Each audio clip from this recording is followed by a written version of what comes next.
You want jihad, we got it here, but no one really wants it near. It should be gone from the world entire before it sets us all on fire.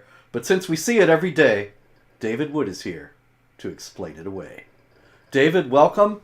This is This Week in Jihad. Welcome all of you. Apologies for being late. Once again, the Jinn tried to impede the broadcast, but they failed. Allah is the best of schemers, but we were able to scheme a way around the technical difficulties and get here, albeit a bit late. So, welcome, David, and thank you. We had to mess around with some stuff to get this working. It was all on my end for some reason. I don't. Am I loud enough? Because I pushed everything farther away because switched cameras. So yeah, seems to be. Let us know, folks. But I just want to say that this right here, probably Spencer is pushing the wrong buttons for once. That is not the case. This was just purely the Jinn, ladies and gentlemen. It was not me. Yeah, Robert's a professional button pusher. You are correct, sir. Anyway, we've got a lot of jihad this week, so we'll dive right in. Big story out of Spain, breaking right now. And what we have, David, is a... What? 1 second, just for people who are confused. Black Angel says, "Why is my camera so bad?" Because we have no idea why the audio wasn't working properly. But when I just unplugged my camera, it worked. So now I'm on a garbage camera that's just comes with the laptop sticking in the laptop. So I unhooked my good camera, but it's good sound. The sound problem is fixed, and as you all know, sound is way more important. Just you keep in mind, you could have a beautiful picture of me and horrible audio. That would be a horrible show. So since David is kind of the Elvis of Islam critics, I know that there are many, many young ladies who are very desperately disappointed by the poor quality of David's camera tonight, and we apologize for that. But you can stare at your David Wood posters as he speaks, and we'll try to make up for the lost aspects of the experience. Thank you very much.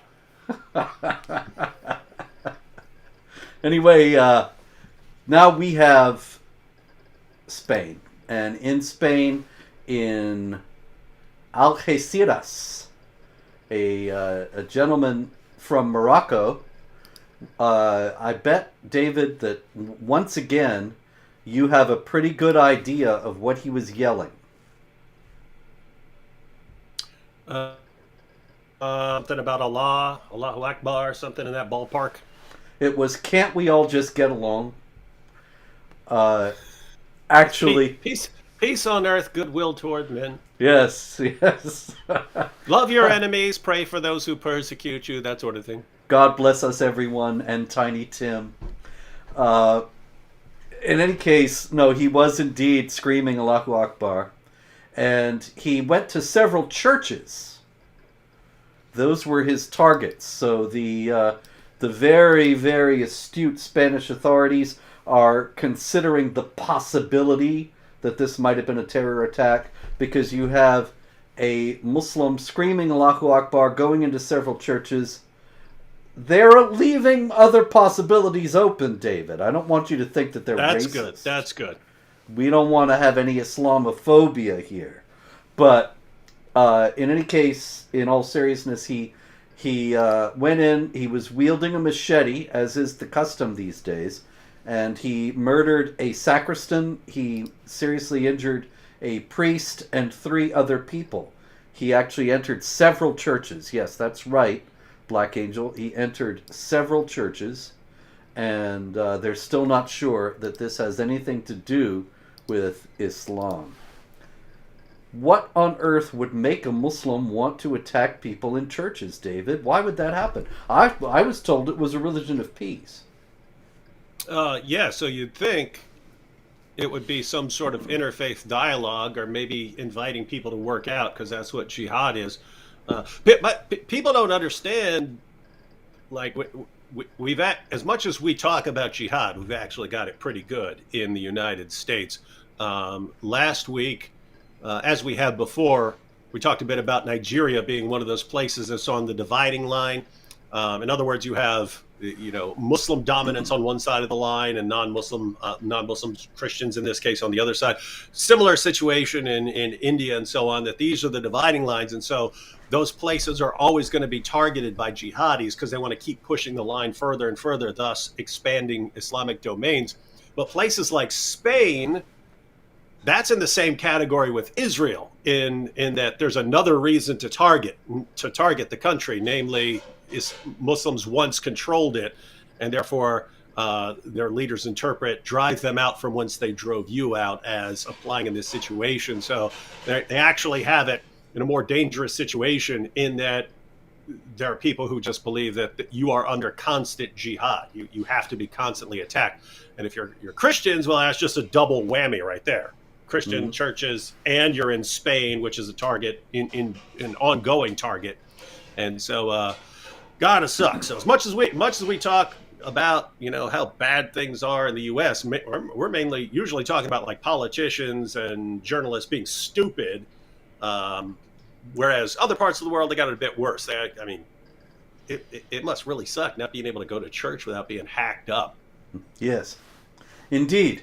But the principle is very clearly enunciated in the Quran, chapter 2, verse 191. You can consult your copy of the Critical Quran and check this out. It's a very simple situation. Drive them out from where they drove you out. And so the jihadis like this fellow in Algeciras believes that the Muslims were driven out of Spain. And that consequently he has a responsibility before Allah to drive out those who drove him out. And this is why it's the same thing as in Israel. There's been a lot of this week in Arabia, in Europe. We have also in Germany. Let's see, this was actually also today, January 25th, a young Palestinian Muslim gentleman lunged at horrified passengers on board the train from Kiel to Hamburg in Germany, and he actually stabbed 2 people to death and left 7 others injured. Obviously, the police are looking for his motive as well. It's that sudden jihad syndrome, man. It's which just strikes random. Oh, you're random follower Muhammad. Your echo was back there, I think. Let's hope it doesn't keep up. But hey, yeah, maybe it was my camera after all. And if they hear the echo, or if it's just you. Can anybody hear the echo, or is it just me? Do you hear me echo? Yes or no? It's a strange little stutter, more of a stutter effect. Yeah, it's weird. We don't with settings at all once they work, and then like random stuff happens. Yeah, it's the Jinn, David. The Jinn have figured us out. Yep, they're saying echo. There we go. That was the first one. You go ahead and talk. Maybe it'll fade because it faded, and maybe it'll fade out. Go ahead. Okay, I'm going to go ahead and talk, ladies and gentlemen. We got another. Now, you should ask here an echo with you as well as just me. Hey, did you hear that, ladies and gentlemen? We have from David. The Davids ask if there's an echo on my side or just on his. I don't believe there's an echo on my side, but maybe it's just me, because I don't believe David hears it either. But could you tell us? Epic echo. That's very nice. Well said. Yes, echo. We're looking for a motive for this echo, and once we find it. That's just me apparently, Robert. So that leaves open the option you could get and continue with this show, and will probably not want to be a distraction, or we could scratch it and then we'll shoot and then go again tomorrow or Friday. What do you think, folks? That's no good without David. So shall we just reconvene tomorrow night, hoping that we have fixed the problem in the meantime? Let's see what Check one. consensuses from the galleries. Think what that could possibly. It's very strange. It's a little bit of static and a little bit of a stutter. I've not touched anything. Saying it's because of my crap camera. No, I hooked the crap camera up, but the audio is from a world in a Rode mic, so it can't be the mic. Got to be the computer. Can't be the mic. Oh yeah, see, he's got the mic. He's got the same mic. Okay, I guess we'll. Well, some people say keep going. Some people say keep going. Some people say tomorrow good. David, you want to reboot and come back and join us, and I'll tell some jokes and do some juggling in the meantime? Want me to reboot right now? Oh yeah, we'll give that a shot. All right, we will. I will try to sign off. I'll probably shut my entire computer down, and then. But you go ahead. I'll shut my entire computer down, then start up, and if it doesn't solve the problem, then we can. Okay, but we'll be here. I'll keep going. Don't leave, ladies and gentlemen. As a matter of fact, if you have questions, this is a good time. Ask me anything. I might even answer. In the meantime, though, I will tell you about another case in Germany, where in Frankenthal, in Rhineland-Palatinate, a gentleman last October was screaming Allahu Akbar, as is his wont, and he deliberately wanted to stab people with his knife. He said that he did it because he wanted to kill German men. Now, once again, we got to wonder, what is it that would motivate somebody to want to do such a thing? Why would somebody come to Germany? And presumably, most people think that you're coming as a grateful refugee. Most people, that is, the people who welcome these refugees, they maintain the idea that the refugees are glad to have been welcomed. And ordinarily, of course, that's been the case. When there have been refugee movements of various peoples around the world in the past, it's been a matter of immense gratitude on the part of the refugees. This is the first time that the world is dealing with a massive number of refugees who don't actually have any gratitude or even respect for the people in the host country. And of course, the obvious reason for that is because they're coming with a theology that teaches them that the people in the host country are the most vile of created beings, as the Quran says in chapter 98, verse 6. That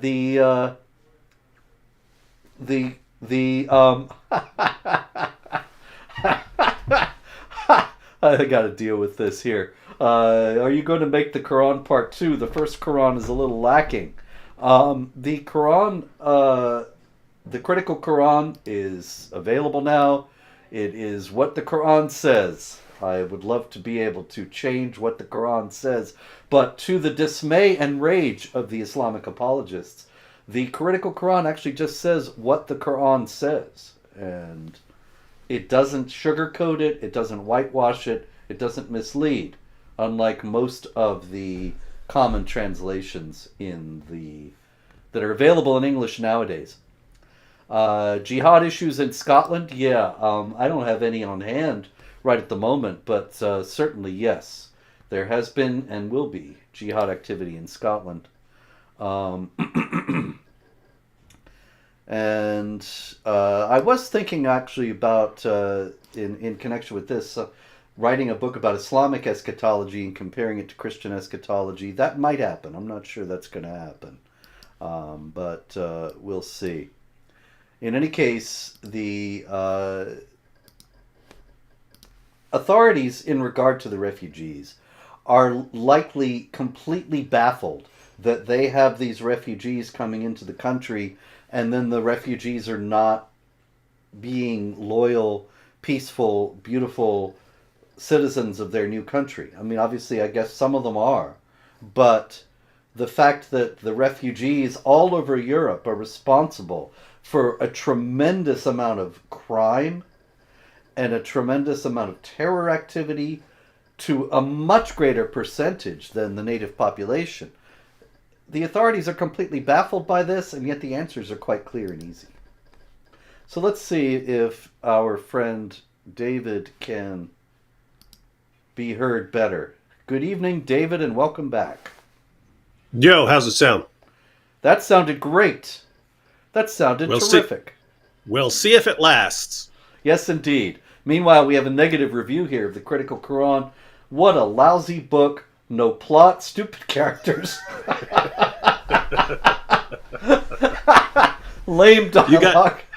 You got to screenshot that one and share that on Twitter. Oh yeah, that's a beautiful thing. Hey, Carol, go share that on Amazon. But be sure to give it 5 stars. But share that. Hey, Carol, say something like, give it 5 stars. Say how disappointed you are because of all those reasons, but say it's got a lovely cover, so you're giving it 5 stars. Yes. All right. I suppose the biggest story this week, David, and we better get to it before the djinn get us again. The biggest story. You see? The power of Allah! He gave you an echo! Like Muhammad in the cave! Yes, that's right. Now, the big story is the Quran burning in Sweden. And what is remarkable, there are several aspects of this story, Dave, and one of them is, of course, that Rasmus Paludan, the Danish politician who burned the Quran, quite cogently and reasonably pointed out that if he had burned 100 Bibles, if he had burned 100 Torah scrolls, there would be nobody saying he needed to be arrested or killed or silenced in any way. It would be stoutly defended as a matter of the freedom of expression. But when it comes to the Quran, suddenly all the rules are different. Is that not correct? That is absolutely correct. And there's the additional problem of massive hypocrisy. I mean, when Muhammad conquered Mecca, he went to the Kaaba, took the idols and walked around stabbing them in the eyes and smashing them with a stick.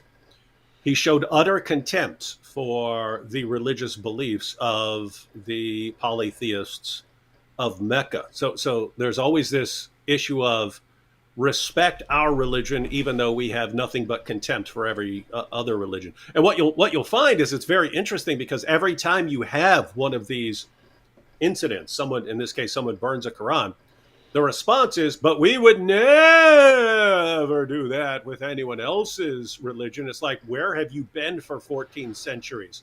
Robert, it's been a while since I've read the history of Jihad, your book. I read in like Sahih al-Bukhari and so on, where Muhammad is smashing people's idols. We hopefully there aren't any kids watching, but we have people like Abu Bakr, who right there in the presence of Muhammad said to one of the polytheists, why don't you go, I'll say it nicely in case there are kids watching, go perform oral sex on your goddess, right? That's how they talk to people.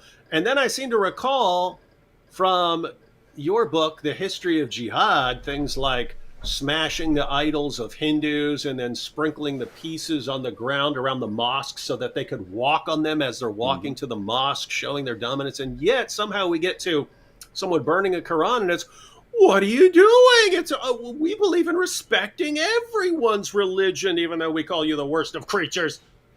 What's going on here? A great deal of it, I would submit to you, my friend, is cowardice. That the international bodies, the UN, and so on, that are now condemning Rasmus Paludan for daring to burn a Quran, they would actually be the first in line to commend somebody who burned a Bible for expressing his thoughts about the teachings of Christianity. They would be first to defend the various blasphemous artworks that got awards, remember. You know, it's not just that somebody put a crucifix in a jar of urine, but it got a grant from the National Endowment of the Humanities, I believe it was, because it was such great art. And nobody was saying, you know, you really have to respect the Christians and not do this. And it's solely the respect that comes from the point of a gun. As in in Bob Dylan's famous and award-winning movie Masked and Anonymous, when his character actually says to an armed guard, "I got a lot of respect for a gun." And that's really all that's going on here. These people that are professing their respect for Islam and their horror at the burning of the Quran in Sweden, they don't have any respect for Islam. They just got a lot of respect for a gun. Or a knife. Or a bomber screaming Allahu Akbar. Or for the praise they get on Twitter when they say, "Oh, we condemn this." It's weird because I would ordinarily be on the side of the critics of, book burning and so on. I would normally be on the side that says, "Come on, that's a really lame Yeah, way I'm not a book to burning criticize." fan. Yeah, even the cartoon controversy and cartoon drawing and stuff like that. No, ordinarily I would be like, "Come on, these are really low, stupid ways of criticizing something." Until you get to, "We're going to slaughter you if you do this," and then it's like, well, darn, now we have to do this stuff because otherwise you conclude that you can get whatever you want by threatening to brutally murder people. And so whenever you say, "Hey, if you're going to do this, we're going to brutally murder you in the name of Allah," well, now people have to do this because otherwise it teaches you the message that you can get what you want through violence, and we don't want that message. And that's the real problem with people who blast the book burner, who is simply responding to people who say they're going to kill you for making fun of their book. You go after them. What you're actually reinforcing the idea that if you want to get your way, you do it through threats and violence, and then you side with the people who say they're going to slaughter everyone who does this. And it's just are you really this stupid? But so notice, everyone. It comes down to us, because you can't count on journalists and politicians or anyone to point out the obvious. It has to be us. So probably in a little while, I'll probably put it somewhere like on Twitter or something like that. I'll start giving the hadiths, right? I'll start posting screenshots of the hadith in English and Arabic, where Muhammad goes around stabbing the eyes of their idols and so on. And guys, take a copy the picture, and then wherever you see people saying, "We condemn blah, blah, blah, blah," just instantly say, "So do you also condemn Muhammad for, stabbing the idols of the Meccans with a stick? Do you also condemn Muhammad?" And watch it suddenly. "Oh, but it's a different culture. Who are we to judge?" Freaking cowards, man. Bunch of cowards, man. Cowardice is the real pandemic in the world today. That is the real.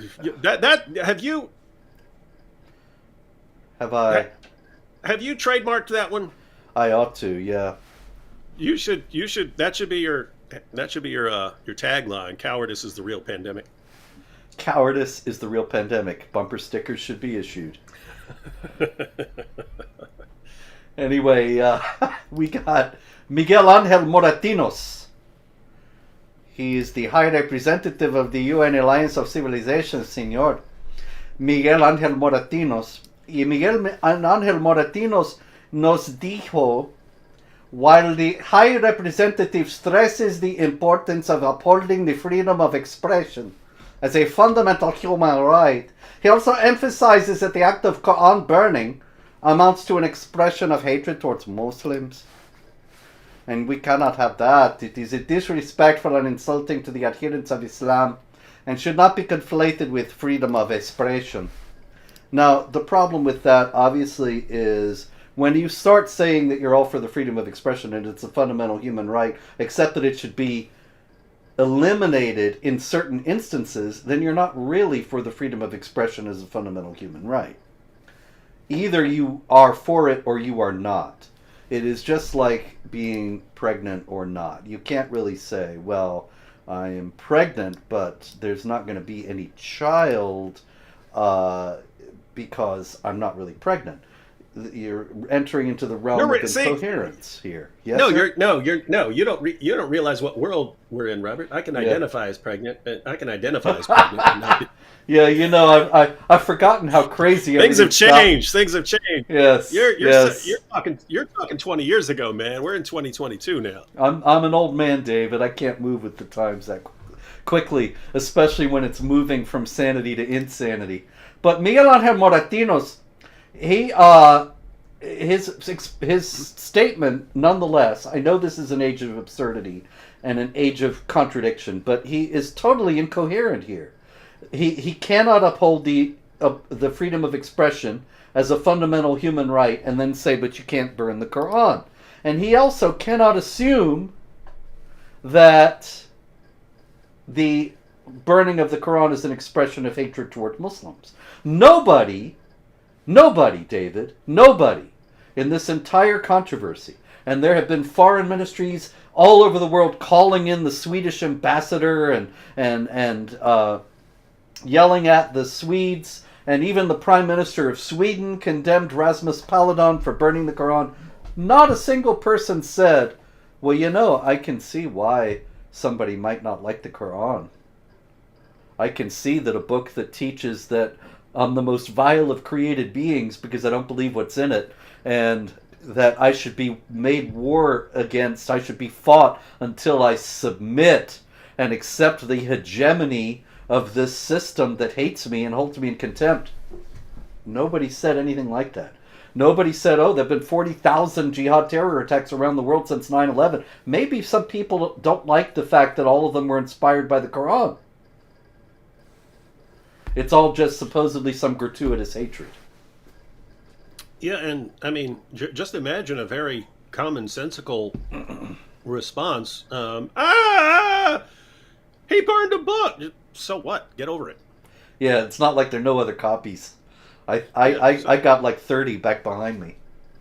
Yeah, I got piles of them too. And Yeah. if you wanted more, maybe Uthman shouldn't have burned them all to cover up the differences. That was the original burn the Quran day, ladies and gentlemen. The original burn the Quran day was Uthman burning all the Qurans, because burning every physical copy of the Quran because there were so many differences in them. Yep. And they were worried about wars breaking out between the various factions who adhered to different Qurans. Saying we just have to burn this all and start over from scratch. He was right about the burn it all part. But anyway. It'd be funny if this politician was like, what? I was reading about Uthman and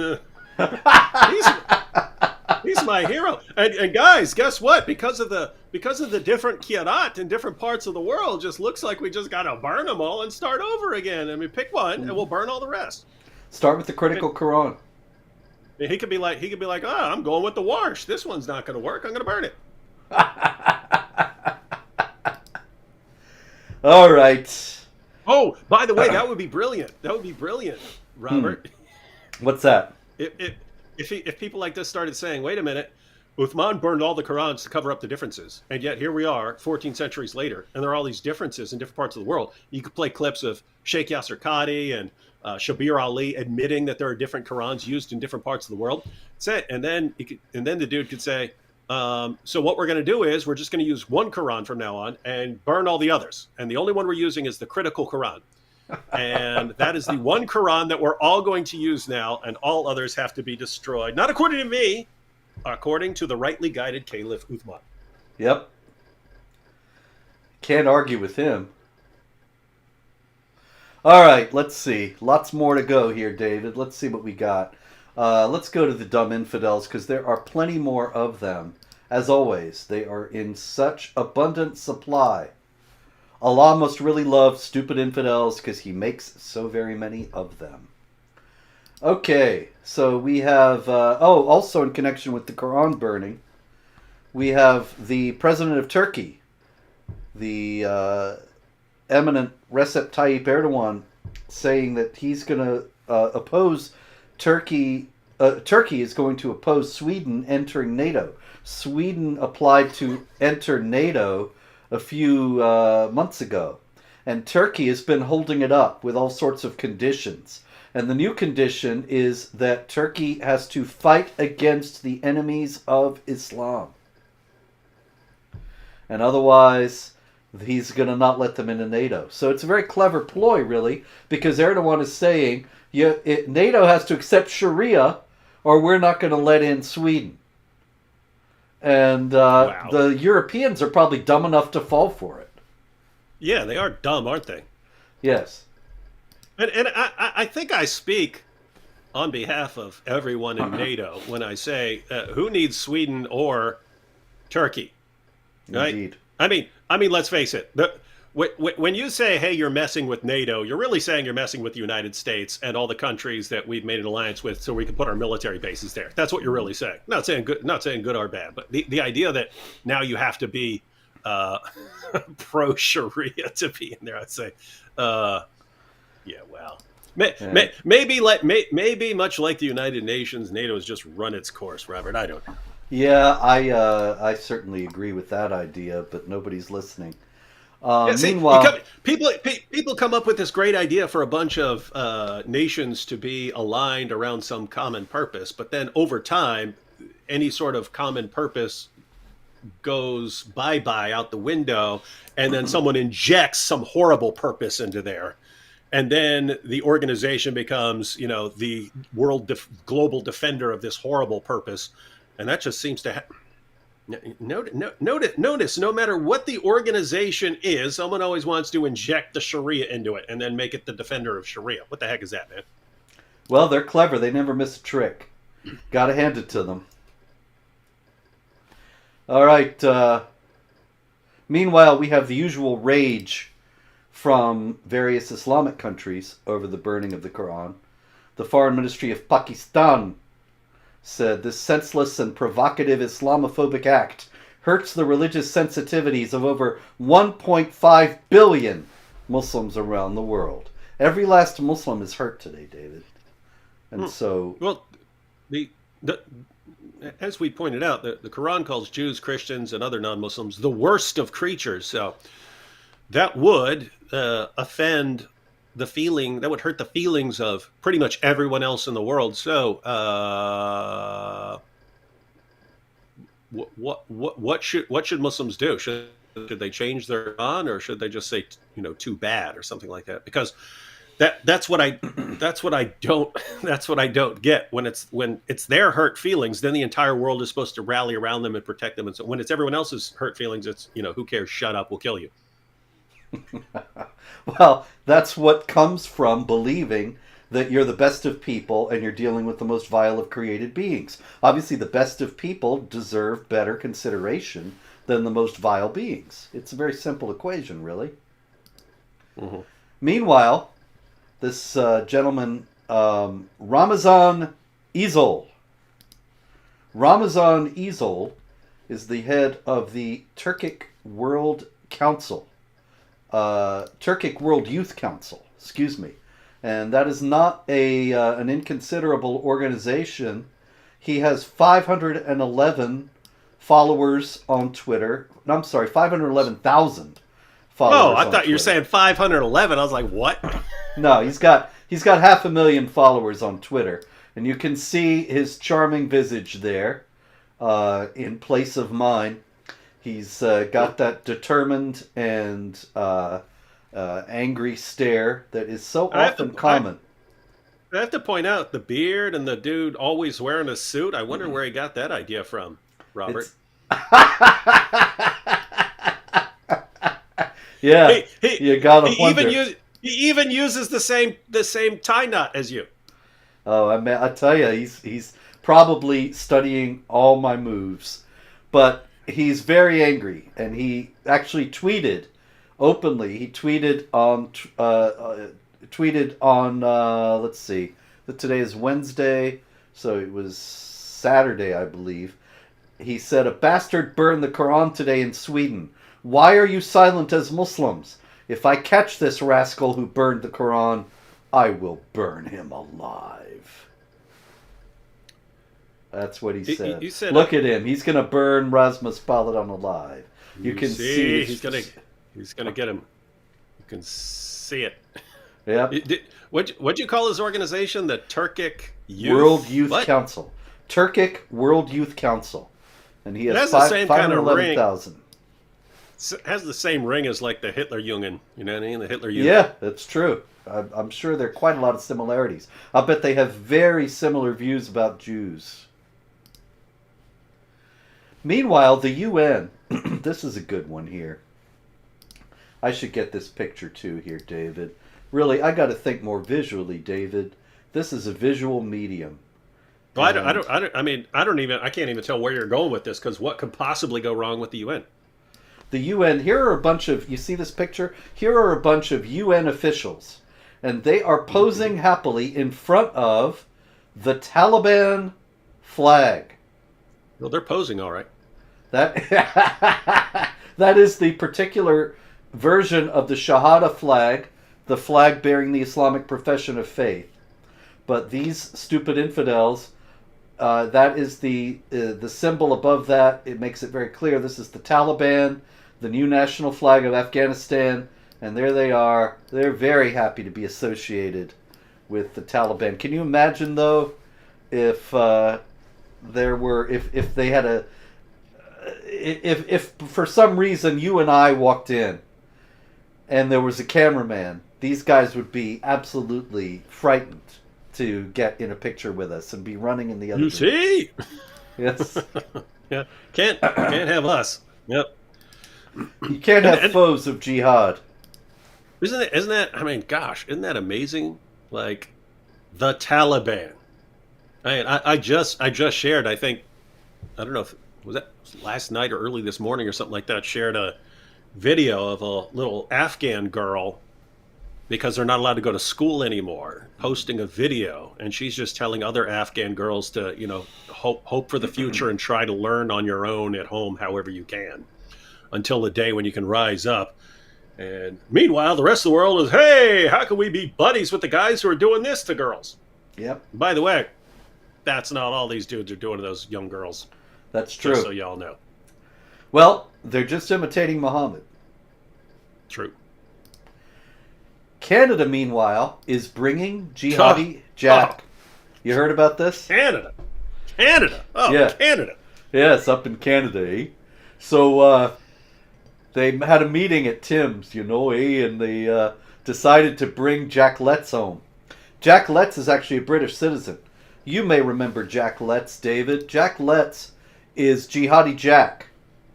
And he is a convert to Islam from Britain, who he went to join ISIS, and when he joined ISIS, he called himself an enemy of Britain. There's Jack making the one-finger ISIS salute, showing his allegiance to Tawheed, the oneness of Allah. And he's a jihadi who is implicated in numerous crimes of the jihadis, and the British will not let him back in. But Canada, shame on them. Canada will. First, what's her face, and now this dude. Yeah, Shamima Begum. But those British are cold as ice, man. Yeah, it's terrible. But the Canadians are letting him back into Canada. There you go. He ain't even nicer. Canadian. They're more polite. It's incredible. Well, I mean, you're talking Canada, Robert. They'll probably elect him prime minister over there. Indeed. But he'll have to run against that guy. What the heck is his name? Somebody help me out with his name. The jihadi who was in Guantanamo, and he said he was mistreated and tortured in Guantanamo. And even though the U.S. government has very stoutly denied this and doesn't torture people in Guantanamo because the public would be too angry if they did, he was given $10 million by Justin Trudeau. And so he is now a happy rich man in Canada. What the heck is his name? Campaign. He can fund his whole campaign, though. And Robert, they don't have to compete against each other. There are enough government posts for all these jihadis to take over. Yeah. Oh, man. And Canada. Canada, if you don't let them. You sound like Islamophobes. Whoops, wrong one. Here we go. Is Spencer the guy who doesn't believe Muhammad existed? Yeah, that's me. Read my book, Did Muhammad Exist? I don't know. Is our debate on YouTube? David and I debated this issue many years ago, back in like, I don't know, 1950 or something. We debated this, and we should do that again. But yeah, when I'm referring to Muhammad saying something... You want to get crushed. Yeah. Okay. When I'm referring to Muhammad saying something on this show, I want to make it clear. I don't believe Muhammad said anything. I don't believe there was a Muhammad. But Muslims believe there was a Muhammad, and they believe that the Hadith are the accurate records of what he said. And so when I'm just saying in shorthand, Muhammad said this or did this, I'm really saying Muslims believe Muhammad said this or did this. But that's an argument for another day. It would be like someone makes a movie and the movie's fiction and they have some fictional character in there who's totally evil, but then they all think that it's real, and so they all start proclaiming it, and then you'd say, but this person says this and this person says that, when you're pointing out what they believe he said. Yeah, isn't there a movie? There is a movie like that, isn't there? Galaxy Quest? Isn't it Galaxy Quest? Yeah. Oh, yeah. Oh, hey, have you used the Galaxy Quest argument for... No, I never thought of that until just now. That's it. Yeah, they actually take it seriously. Okay, yeah, that's it. Yeah. In Galaxy Quest, ladies and gentlemen, these outer space beings, they see this cheesy TV show from America, and they think it's real. So they contact the actors because they think that they are superheroes. And they're not. And by the way, in case anyone's new here, I believe that there was a Muhammad and that there was tons of exaggeration and so on. But when we're quoting stuff, I believe that actually goes back to Muhammad. With that said, I understand it's hard to defend because there's this big gaping hole where all this evidence should be about this dude. There's nothing. So it is a problem.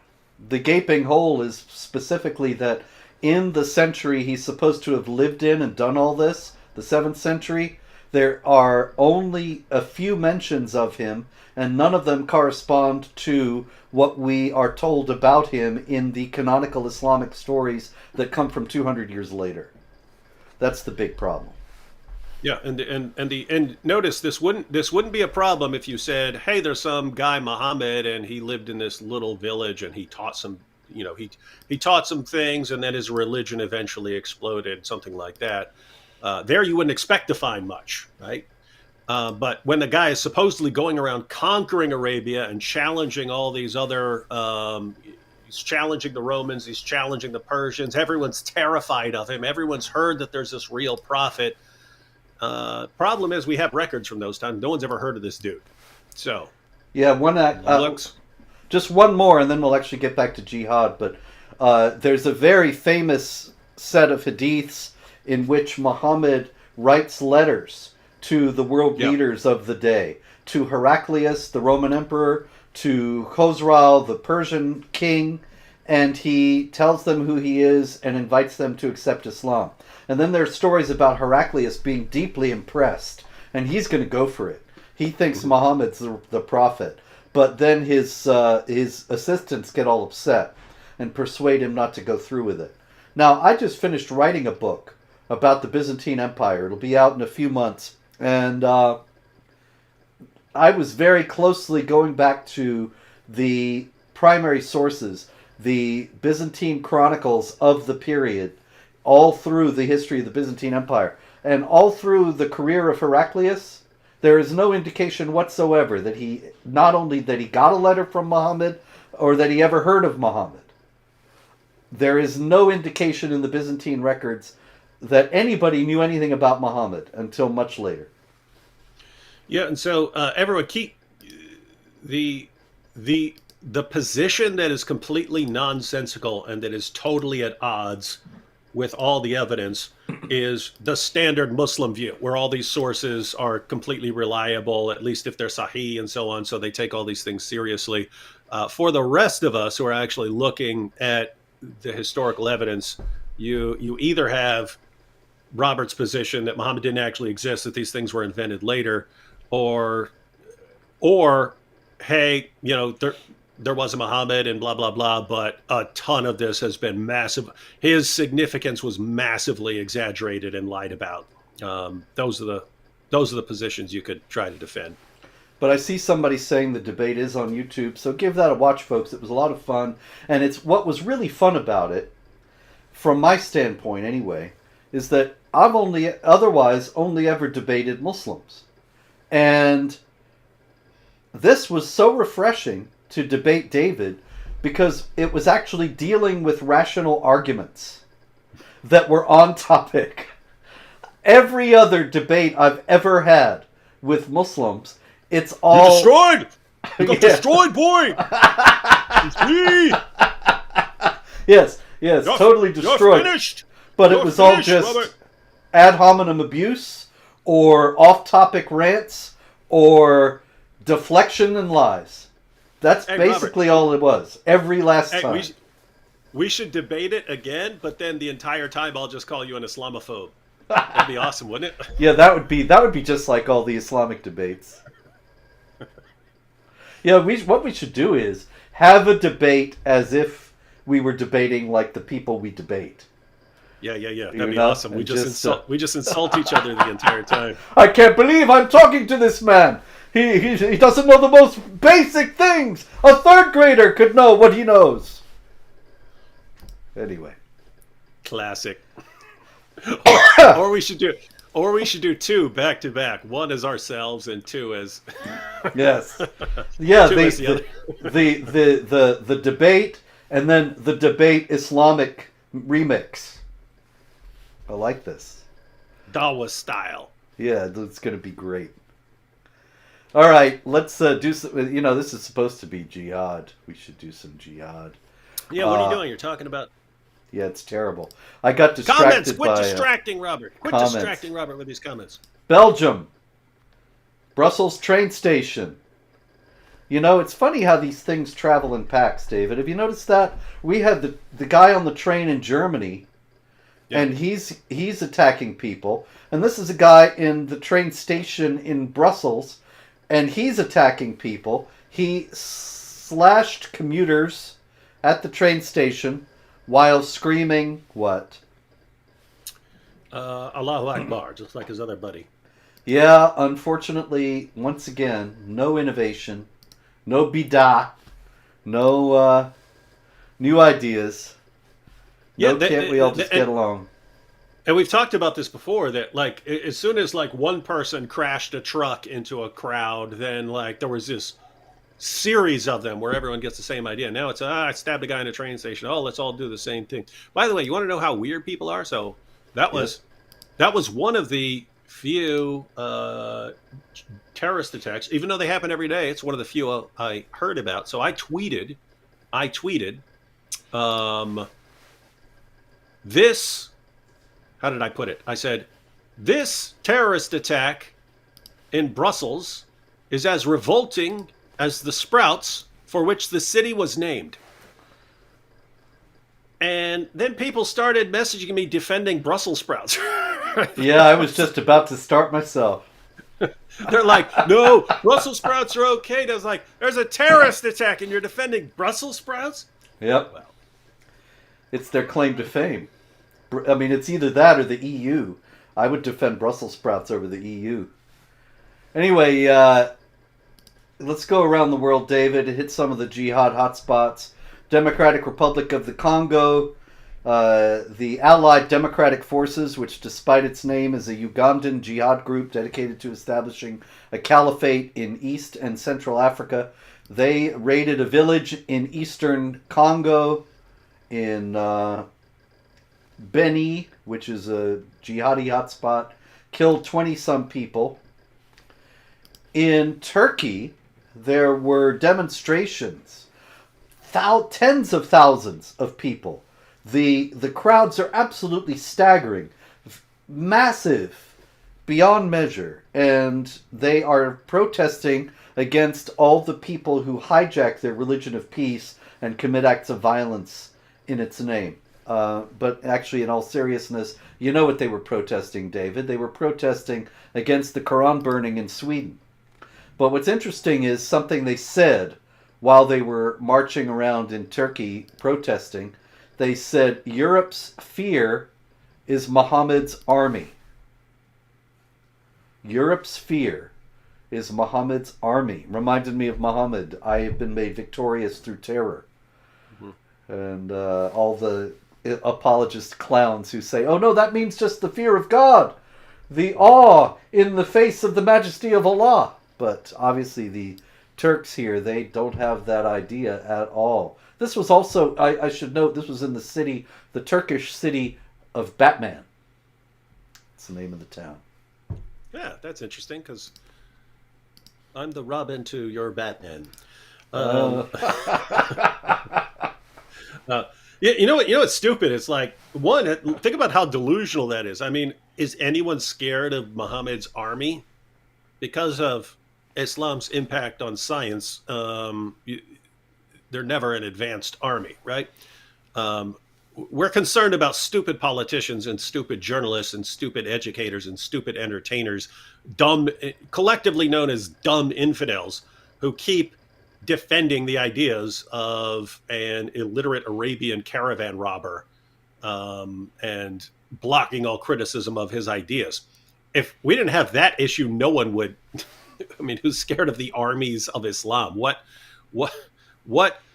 army of Islam couldn't be completely crushed by any modern developed nation? Just delusional. With that said, people are defending Brussels sprouts over in the chat. And I just have to point out, ladies and gentlemen, my problem is not with Brussels sprouts.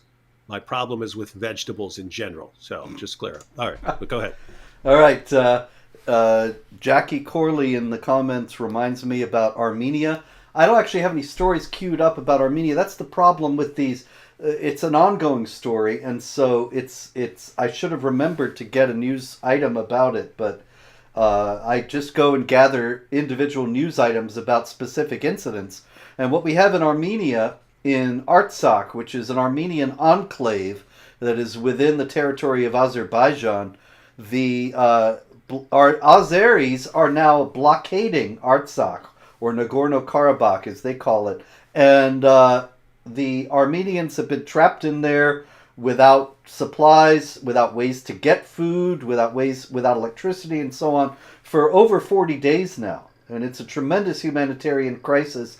And it is solely because, just as David was saying earlier about Nigeria and about other places in the world, Artsakh is a Christian area in the middle of a majority Muslim area. And so the obvious idea here is to destroy it and to destroy Armenia as a whole. Because if you look at a map of Asia Minor and Central Asia, you have Turkey, and then you have the sea, and then you have Armenia and Azerbaijan, and then you get into the Turkic areas where the Turks came from originally, Turkmenistan and so on. Armenia is the only non-Muslim area in that whole stretch. So if you destroy Armenia, you could have a massive Turkish state or caliphate stretching all the way across Central Asia, all the way to Istanbul. But Armenia is in the way. So you please keep them in mind. Pray for the people in Artsakh, and also that there would be some international authorities with spine, which is very rare, who would take up the cause of the Armenians and act to end this blockade. It's all about Islam. Nobody will talk about that. Nobody will talk about jihad. But really, there isn't any other reason for the Azeris to be treating the Armenians in this territory in this manner. And, I mean, of all the groups in the world that could say, hey guys, should probably be taking care of us, should probably be watching out for what people do to us, Seems like the Armenians would have a pretty good claim to that. You know, Indeed. given that whole genocide thing back in the day, Which it's was like, also hey, jihad. yeah. So we had this genocide back in the day, and now there are people who want the genocide again. What are you politicians and journalists worried about? Quran burner in Sweden. Bunch of morons. Indeed. In Pakistan, there was a Christian who was tending his guava farm, and 3 Muslims entered the farm and began destroying his fruit. And they began verbally abusing him, calling him a filthy Christian, and saying, "How dare you prohibit us from taking the fruit on this farm?" Because obviously it belongs to them. They have a right to take what belongs to Christians because the Quran says that the Christians have to pay the jizya with willing submission and feel themselves subdued.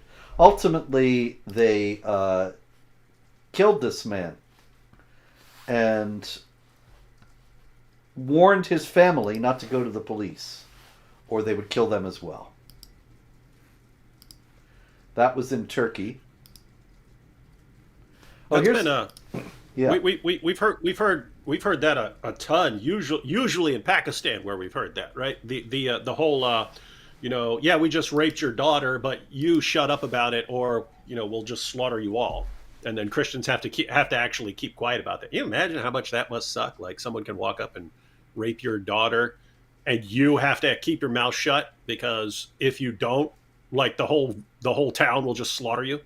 Yeah, it's crazy. But they don't have any recourse because the authorities are all on the side of the people who do this to them. Let's see. In France is always ever present. We have not heard from France. France is the Canada of Europe. Ha! Ha! They would be very offended. They would say, no, Canada is the France of North America, or at least Quebec. Anyway, yes.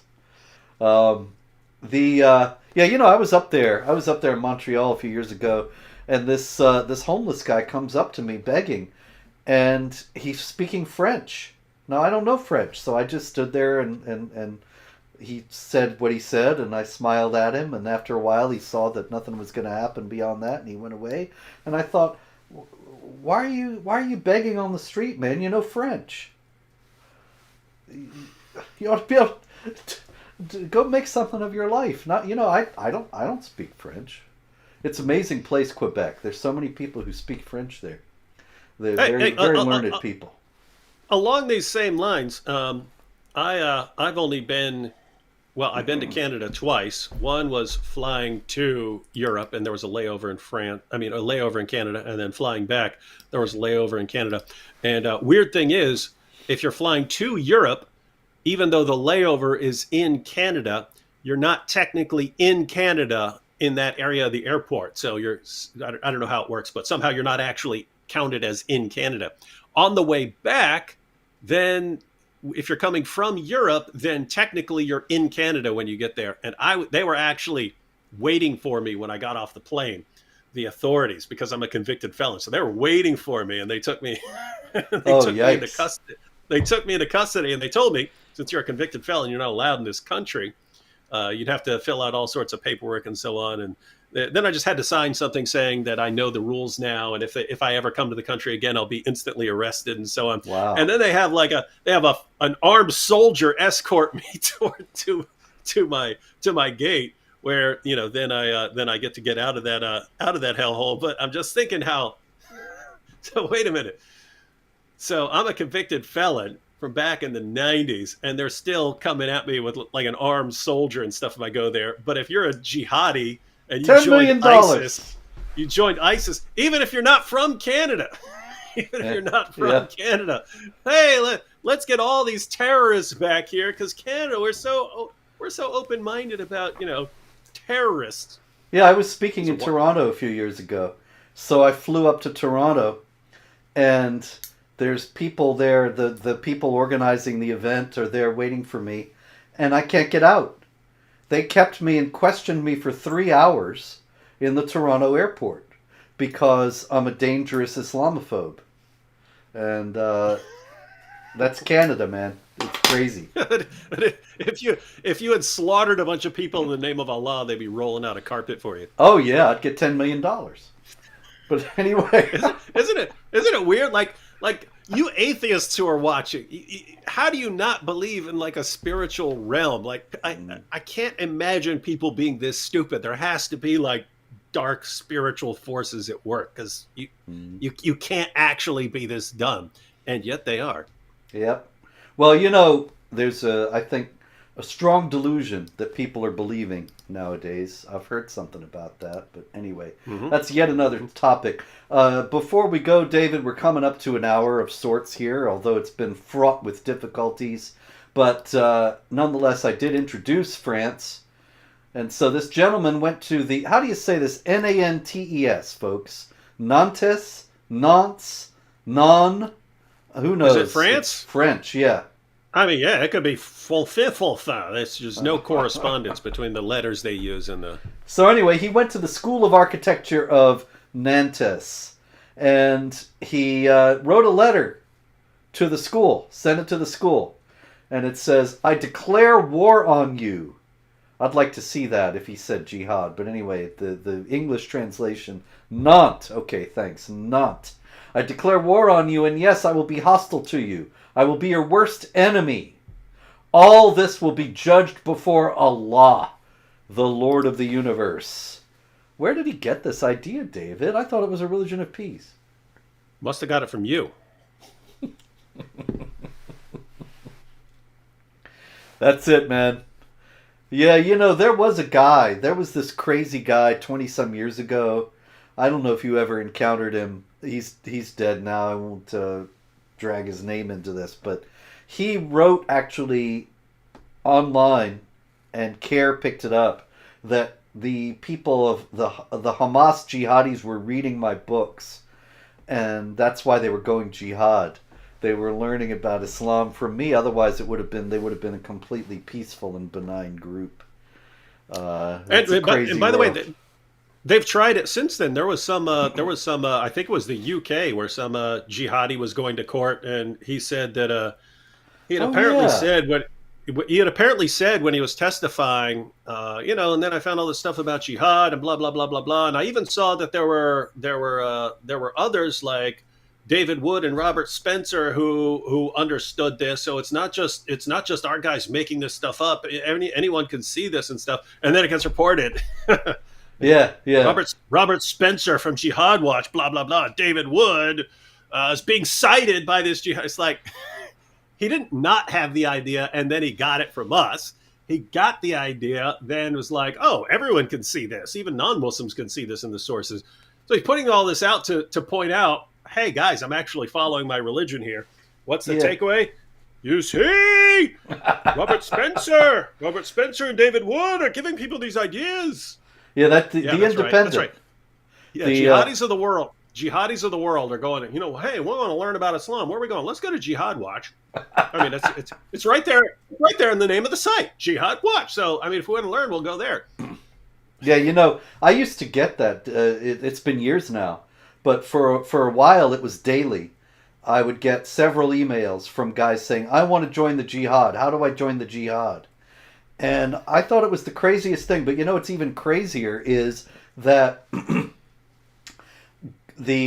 notified, I was a dutiful American, and I notified the FBI, and I sent them all these messages and regularly met with these FBI agents.